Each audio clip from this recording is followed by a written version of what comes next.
Hello NEET aspirants, कैसे हैं आप लोग। मैं हूं आपके साथ आपका अपना साथी डॉक्टर शेखर चौधरी। एंड आज मैं जो चैप्टर लेके आया हूं वो काफ़ी इंपॉर्टेंट चैप्टर है for your NEET purpose, for your board purpose. तो उस चैप्टर का नाम है मिनरल न्यूट्रिशन। हाँ, मिनरल न्यूट्रिशन काफ़ी लगातार क्वेश्चन लगातार पूछे जा रहे हैं आपके नीट के। अगर आप नीट 2020 की बात करें, नीट 2021, 2022, 2023, तो कॉन्टिन्यूसली इसके लगातार क्वेश्चन पूछे जा रहे हैं। और क्वेश्चन का तरीका जो पूछने का है वो या तो सिंगल स्टेटमेंट वाइज क्वेश्चन पूछ रहे हैं या मैच कॉलम फर्स्ट से मैच कॉलम सेकंड, इस तरह का मैचिंग का क्वेश्चन पूछा जाता है। तो काफी इंपॉर्टेंट है। स्टार्ट करते हैं और जो भी प्रॉब्लम आपको हो कमेंट में मुझे आप बताते रहिएगा। चलिए देखिए, तो चैप्टर का नाम है मिनरल न्यूट्रिशन और इसकी जो यूनिट है वो है प्लांट फिजियोलॉजी। देखिए बेटा, अगर मैं कहता हूं मिनरल, तो मिनरल से क्या मिलेगा? न्यूट्रिशन, मतलब पोषण मिलेगा।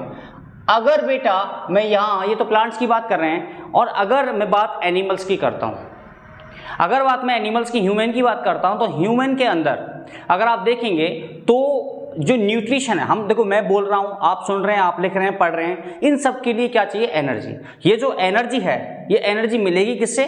न्यूट्रिशन से, पोषण से। और पोषण किससे मिलता है? पोषक तत्व से, मतलब न्यूट्रिएंट से। और वो न्यूट्रिएंट्स एनिमल्स के अंदर क्या हो सकता है? मैक्रो हो सकता है, माइक्रो हो सकता है, carbohydrate, fat, protein and minerals and vitamins. लेकिन बात हम प्लांट्स की कर रहे हैं और बात हम मिनरल्स की कर रहे हैं। तो जो मिनरल्स है, अगर मान के चलिए यहाँ कोई मैं प्लांट बनाता हूं, तो इस प्लांट के growth, development, reproduction, metabolic process के लिए क्या चाहिए? मिनरल्स। और मिनरल्स कहां से एब्जॉर्ब होगा? सॉइल से। सॉइल से मिनरल्स एब्जॉर्ब होगा और अपने रिक्वायर्ड प्लेसेस पर पहुंचेगा, तो वहां उसके लिए, उसका ग्रोथ डेवलपमेंट के लिए यूज होगा। लेकिन बेटा बात यह है कि ये मिनरल्स जो इस सॉइल में बिखरे हुए होंगे वो चार्ज पार्टिकल्स की फॉर्म में होंगे और इस रूट्स के अंदर एब्जॉर्ब कराना है। और एब्जॉर्ब जो कराना है वो कितनी मात्रा में या कितनी एफिशिएंसी में एब्जॉर्ब कराना है, और कौन से मिनरल्स एब्जॉर्ब हो पाएंगे, कौन से मिनरल एब्जॉर्ब नहीं हो पाएंगे, बात उसकी करते हैं।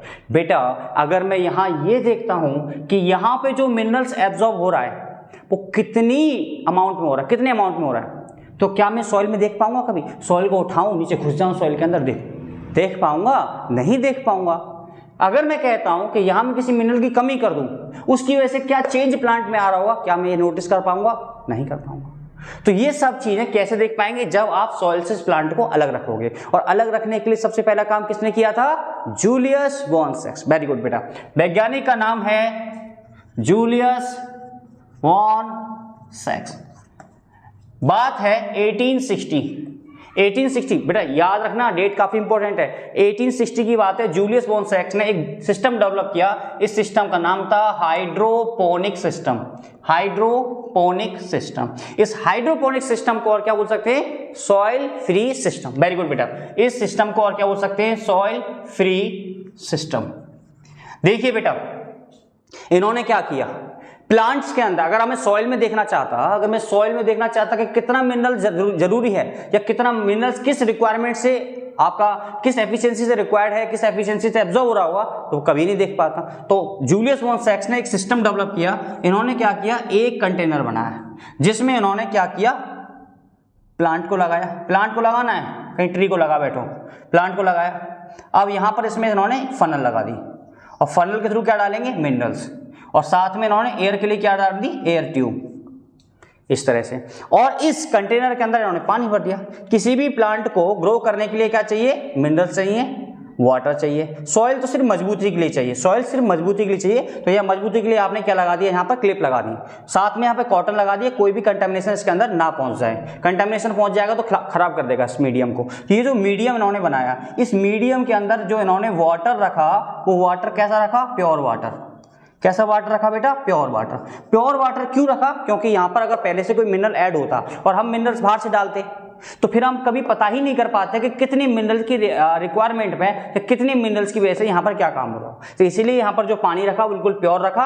अब ये जो हमने फनल का इस्तेमाल किया, ये जो हमने फनल लगा दी, इस फनल का इस्तेमाल हम किसके लिए करेंगे? मिनरल को ऐड करने के लिए। जो जो मिनरल हम ऐड करते जाएंगे उसका डेटा हम एक तरफ लिखते जाएंगे कि इतने अमाउंट में हमने मिनरल डाला, उसकी वजह से प्लांट के अंदर ये चेंज आ रहा है। अच्छा, दूसरी तरफ यहां हमने क्या लगा दी? Air tube. बेटा देखिए, इस एयर ट्यूब की जरूरत क्यों पड़ी? क्योंकि प्लांट को क्या चाहिए? प्लांट की जो रूट्स हैं वो क्या करेंगे? रेस्पिरेशन। अगर यहां पर मैंने कहा कि ये जो रूट्स हैं वहां पर एयर नहीं मिली, क्योंकि इसके थ्रू क्या जा रही होगी? एयर। तो एयर नहीं मिली, तो एयर के ना मिलने की वजह से इस रूट में एडेप्टेशन हो जाएगा। आपने पढ़ा होगा कहां पर, टैप रूट मॉडिफिकेशन रेस्पिरेशन के लिए, याद आ रहा होगा प्लांट मॉर्फोलॉजी, तो वहां पर आपने देखा होगा कि जब रूट्स को रेस्पिरेशन करने के लिए एयर नहीं मिल पाती तो रूट सॉइल से बाहर निकल आती हैं, ऐसी रूट को होते हैं न्यूमेटोफोर रूट्स। एग्जांपल राइजोफोरा, पढ़ लिया था ना। चलिए आगे बढ़ते हैं। तो यहां पर जूलियस बॉन्सेक्स ने 1860 में हाइड्रोपोनिक सिस्टम डेवलप किया, जिस सिस्टम्स का इन्होंने सॉइल फ्री सिस्टम बोलते हैं, इस तरह का मीडियम बनाया। नेक्स्ट बेटा, अगर मैं यहीं पर इस चीज को देखना चाहूं कि इसी प्रोसेस को इन्होंने सीरीज में किया, इसी प्रोसेस को इन्होंने सीरीज में किया, यहां पर एक प्लांट लगा दिया, यहां पर एक प्लांट लगा दिया और यहां पर एक प्लांट लगा दिया, इन प्लांट को आपस में इन्होंने कनेक्ट कर दिया और कनेक्ट करने के बाद क्या कर दिया इन्होंने, मीडियम बना दिया। यहां पर एक मोटर लगा दी, मोटर पानी के ऊपर फेंकेगी जो मीडियम का था, अगेन यहां पर क्या होता रहेगा, पानी ऊपर ऐसे पहुंचता रहेगा। बात समझ आ गया? तो इस तरह से ये काम चलता रहेगा, तो इन्होंने सीरीज में काम कर दिया इसको। आगे लिख लीजिए, इतना लिखिए पहले। देखिए बेटा, क्वेश्चन जो है क्या बन सकता है, क्वेश्चन ये बनेगा कि जूलियस बॉन्सेक्स ने जो हाइड्रोपोनिक सिस्टम डेवलप किया, इसका इस्तेमाल करके आज के टाइम में कॉमर्शियल प्रोडक्शन किया जा रहा है, व्यापारिक रूप से इस्तेमाल किया जा रहा है। कैसे किया जा रहा है देखिए जरा। अगर बेटा मैंने कहा कि ये जो हाइड्रोपोनिक सिस्टम डेवलप किया, इस हाइड्रोपोनिक सिस्टम का इस्तेमाल करके हम क्या कर रहे हैं, कॉमर्शियल प्रोडक्शन कर रहे हैं। तो इस हाइड्रोपोनिक सिस्टम का इस्तेमाल हम कॉमर्शियल प्रोडक्शन के लिए कर रहे हैं, कॉमर्शियल प्रोडक्शन के लिए कर रहे हैं। और कॉमर्शियल प्रोडक्शन करके हम 3 तरह की वेजिटेबल्स बना सकते हैं।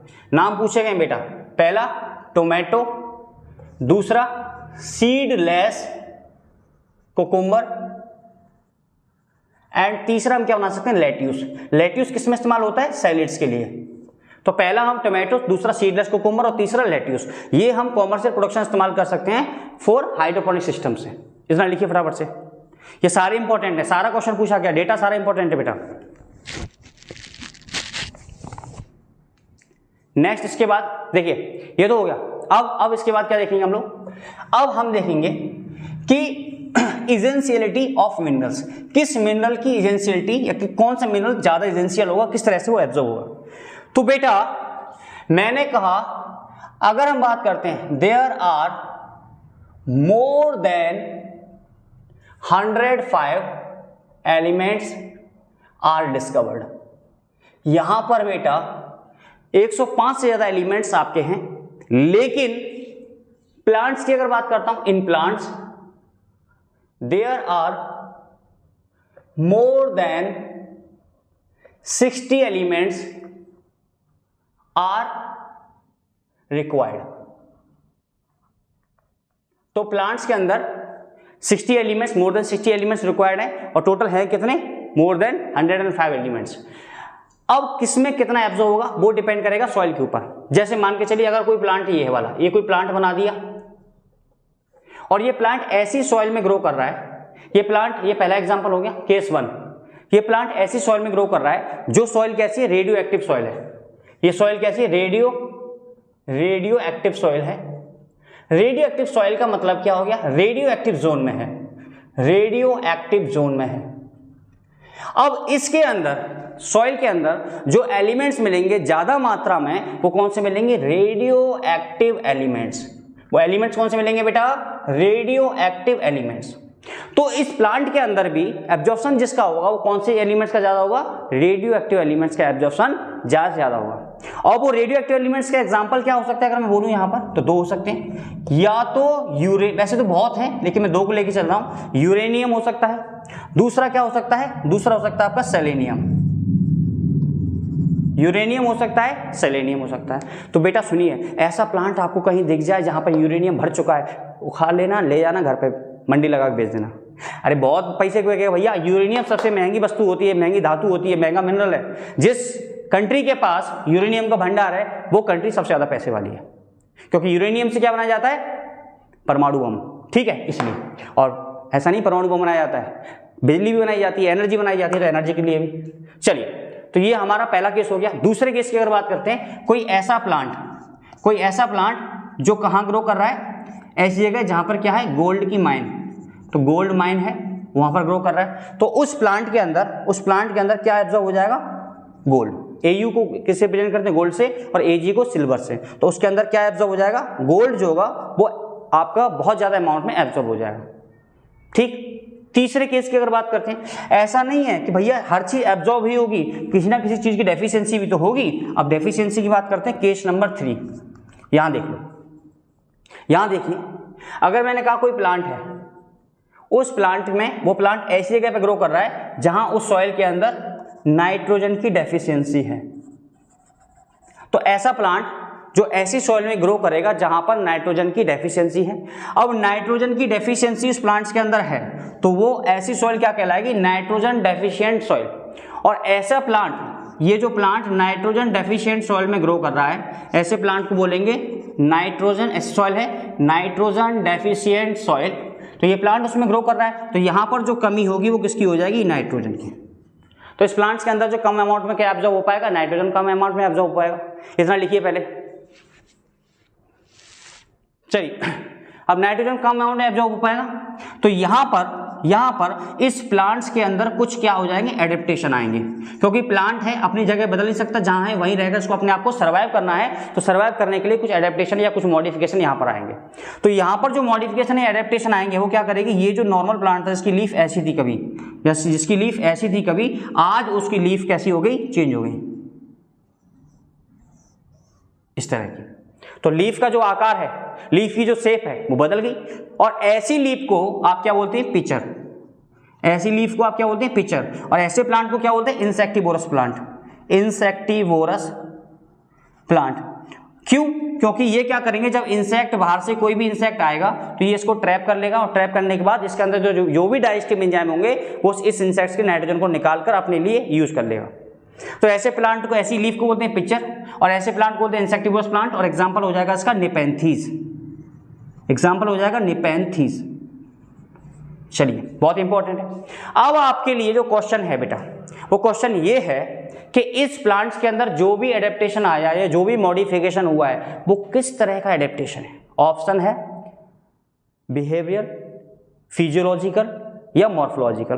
कमेंट्स में आपको आंसर देना है, जिसका सही होगा देखते हैं किस किस का सही होता है। वेरी गुड, चलिए आगे बढ़ते हैं। तो यहां पर हमने देख लिया एसेंशियलिटी। अब देखेंगे हम सेकंड, अब जो नेक्स्ट टॉपिक है वो है क्राइटेरिया ऑफ एसेंशियलिटी। इतना हो गया, लिख लीजिए फटाफट से, लिख लीजिए, जल्दी लिखिए।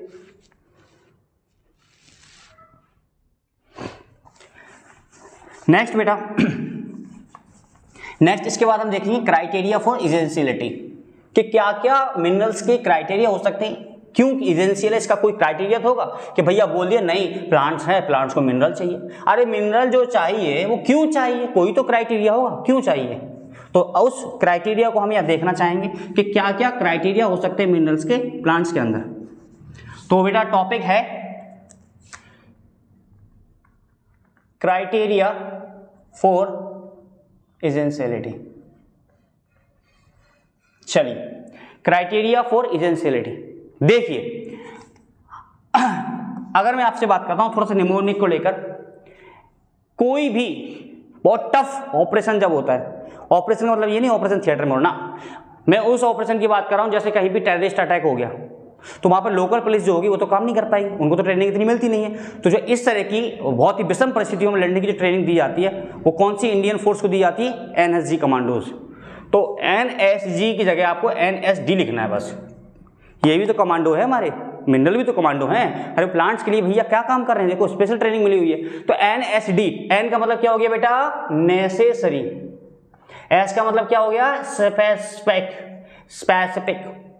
क्या हो गया, स्पेसिफिक। और D का मतलब क्या हो गया, डायरेक्ट इन्वॉल्वमेंट।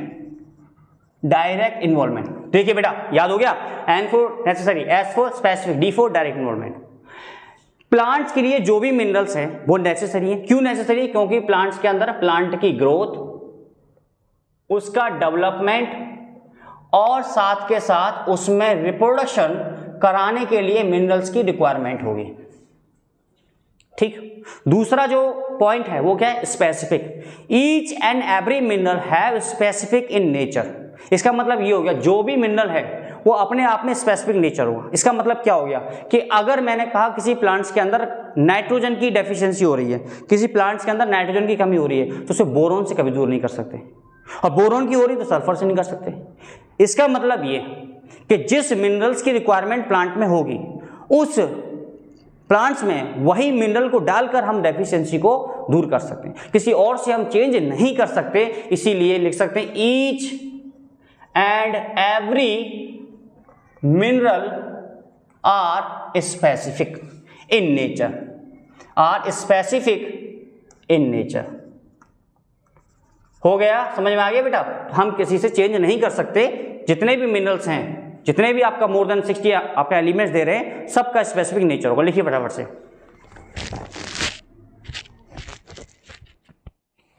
लिखिए, पानी पीते हैं जब तक।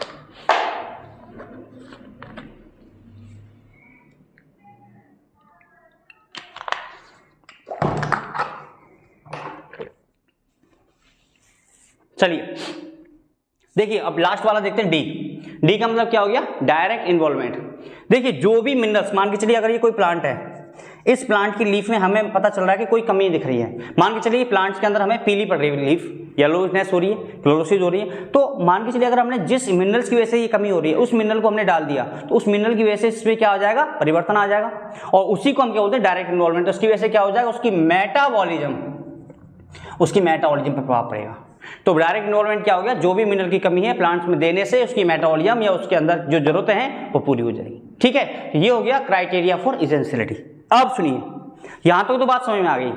इसके बाद बेटा बात करेंगे मिनरल्स की, कि मिनरल्स की जो इतनी सारी बात हो रही है कि ये मिनरल्स चाहिए, ये होगा, वो होगा, लेकिन ये मिनरल्स का अमाउंट कितने अमाउंट में प्लांट्स के लिए चाहिए?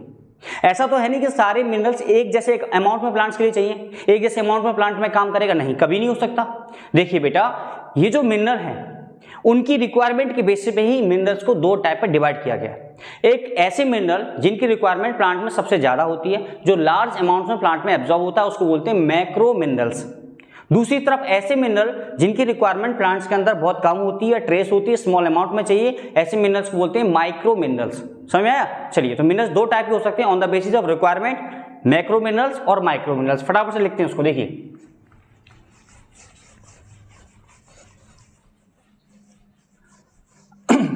Types of minerals, types of minerals किस बेसिस पर है? On the basis of requirement, on the basis of requirement. Plants के अंदर क्या और कितनी रिक्वायरमेंट में मिनरल चाहिए, उसके बेस पर हमने मिनरल्स को दो टाइप में डिवाइड कर दिया। तो पहला इसके अंदर कौन सा होगा? Macro mineral. पहला जो इसके अंदर हम पढ़ेंगे वो है बेटा मैक्रो मिनरल। बहुत इंपॉर्टेंट है, याद दीजिए, अब याद रखिए, इसका जो क्वेश्चन है 10 से 15 मिनरल्स एक साथ आपके रख दिए जाएंगे, उसमें से आपको सिलेक्ट करना पड़ेगा कौन से मैक्रो मिनरल्स हैं और कौन से माइक्रो मिनरल्स हैं। बहुत इंपॉर्टेंट, बहुत क्वेश्चन पूछे गए। दूसरी तरफ माइक्रो मिनरल। देखिए बेटा, अब कुछ तो ऐसा क्राइटेरिया होगा कि इतने से ज्यादा चाहिए तो मैक्रो, इतने से कम चाहिए तो माइक्रो। तो वो जो क्राइटेरिया वो क्या है? ऐसे मिनरल, सुन लीजिए बेटा, ऐसे मिनरल जिनकी रिक्वायरमेंट प्लांट में 10 मिलीमोल, कितना? ग्रेटर देन 10 मिलीमोल किलोग्राम पर इनवर्स इन ड्राई वेट। ऐसे मिनरल जिनकी रिक्वायरमेंट प्लांट में greater than 10 millimole kilogram inverse dry weight चाहिए, ऐसे मिनरल्स को बोलूंगा मैक्रो मिनरल्स। और दूसरी तरफ ऐसे मिनरल जिनकी रिक्वायरमेंट प्लांट में कितनी? लेस देन 10 मिलीमोल किलोग्राम पर इनवर्स ड्राई वेट। तो ऐसे मिनरल जिनकी रिक्वायरमेंट ग्रेटर देन 10 मिलीमोल आपका किलोग्राम इनवर्स ड्राई वेट चाहिए, मैक्रो मिनरल। ऐसे मिनरल जिनकी रिक्वायरमेंट लेस देन 10 चाहिए, माइक्रो मिनरल्स कहलाएंगे। समझ में आया? क्वेश्चन पूछा जाता है, इसी पर पूछ लिया जाएगा कि अगर कोई मिनरल ग्रेटर देन 10 चाहिए या ग्रेटर देन 10 एब्जॉर्ब हो रहा है प्लांट्स के अंदर, तो कौन सा मिनरल कहलाएगा? Macro mineral, micro mineral, both, none of these. तो आंसर कौन सा हो जाएगा? हाँ, मैक्रो मिनरल। चलिए बेटा, इसके बाद नेक्स्ट अगर बात करते हैं कौन कौन से मिनरल मैक्रो मिनरल कहलाएंगे, तो देखिए इसकी हर बच्चे अपने अपनी निमोनिक बना के बैठे होंगे, जाहिर सी बात है, हर किसी की अपनी अपनी निमोनिक बनी होती है। और मेन जो है बेटा वो डेटा याद होने से, जिसकी जैसी भी निमोनिक हो, लड़के तो कुछ और ज़्यादा अच्छी निमोनिक बना दी उठपटांग। तो मैं जब अपनी MBBS की प्रिपरेशन कर रहा था तो उस टाइम मैंने भी अपनी एक निमोनिक बनाई थी।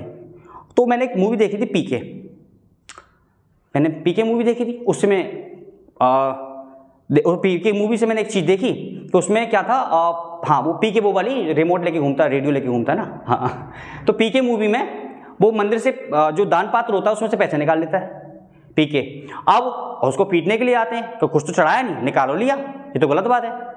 तो उसको पीटने के लिए आते हैं मंदिर के जो कार्यकर्ता होते हैं, जो उसमें कार्य करते हैं लोग, जैसे पीटने के लिए आते हैं तो जो पीके होता है वो एक तरफ शिवजी लगा लेते हैं, एक जगह बजरंगबली लगा लेता है। तो लोग कैसे भैया मारे, अपमान थोड़ी करेंगे अपनी देवी देवताओं का, और उससे बच जाता है वो। तो भैया अब कौन इतनी हिम्मत करेगा कि उसको कैसे, उससे कैसे वापस ले सके। तो इसके लिए मैंने एक निमोनिक बनाई है, उस निमोनिक का नाम है कौन, अरे कौन पीके से कैश मांगेगा, कौन पीके से कैश मांगेगा,